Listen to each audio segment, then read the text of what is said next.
This is Sarah, and today I'm going to talk a little bit about Shibon. Shibon, again, particularly about what the project actually means to me.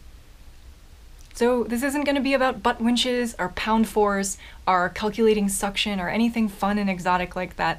This is going to be entirely about the spirit behind the project.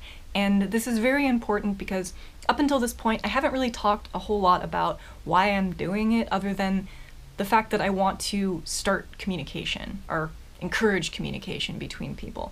This project is somewhat of a coping mechanism for me. In lieu of suffering and kind of drowning? No. So in lieu of kind of being destroyed by this part of my personal growth in this human life that I'm living, I decided to create this art piece, and it ultimately comments on an aspect of my life that I find very rough. It was a very difficult thing for me to come into my own as a sexual being. It wasn't a fun, pleasant experience, and it's something that I think could have been different, and the main reason for this is the lack of communication, which is why I keep throwing that word out there. When I was a kid growing up, I had no examples of adults having healthy conversations with one another about sex or intimacy or fucking or anything like that.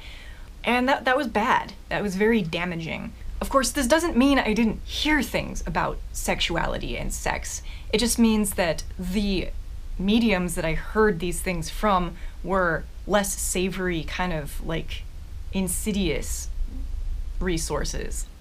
To give you an example of what I mean, anytime I heard other kids my age ask one another what an orgasm was, pretty much 100% of the time the answer that one kid would tell another is, oh, that's when a guy comes.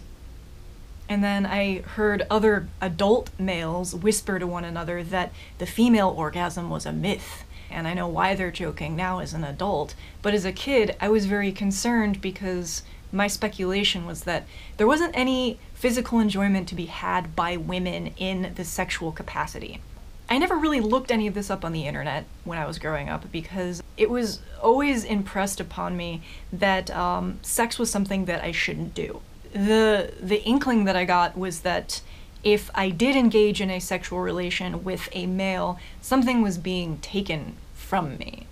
That I was somehow becoming a victim because they were fooling me and they're stealing something from me that I was supposed to be guarding. So naturally, since there's so much shame wrapped around the whole context of sex, I never looked it up because it was embarrassing for me to even want to do so. My ignorance continued. Of course, I came to know better. I realized that that was just some weird cultural thing that we've somehow adopted over time. But in spite of that, it was still already embedded in my mind that sex wasn't about me. So for a good period of time, it wasn't. I grew up believing that the only thing that I was ever meant to get out of the sexual experience was some amount of emotional fulfillment. And that was it. Which, of course, I never got. That was never the case. And eventually I came to hate sex. So in my early 20s, I made a decision that I was just not going to have sex anymore. That was it. I was done. However, when I was 24, I had my first orgasm. 24. I was 20 fucking 4. That's the first time I came, and it was on accident. It was with a vibrator. I was alone. It was a weird circumstance where I had brought this vibrator that I didn't buy. It was gifted to me, and I didn't bring it for myself, and I was using it for someone else's enjoyment. And this thing happened to me. It was totally accidental and unexpected, and I came. And my entire world changed after that.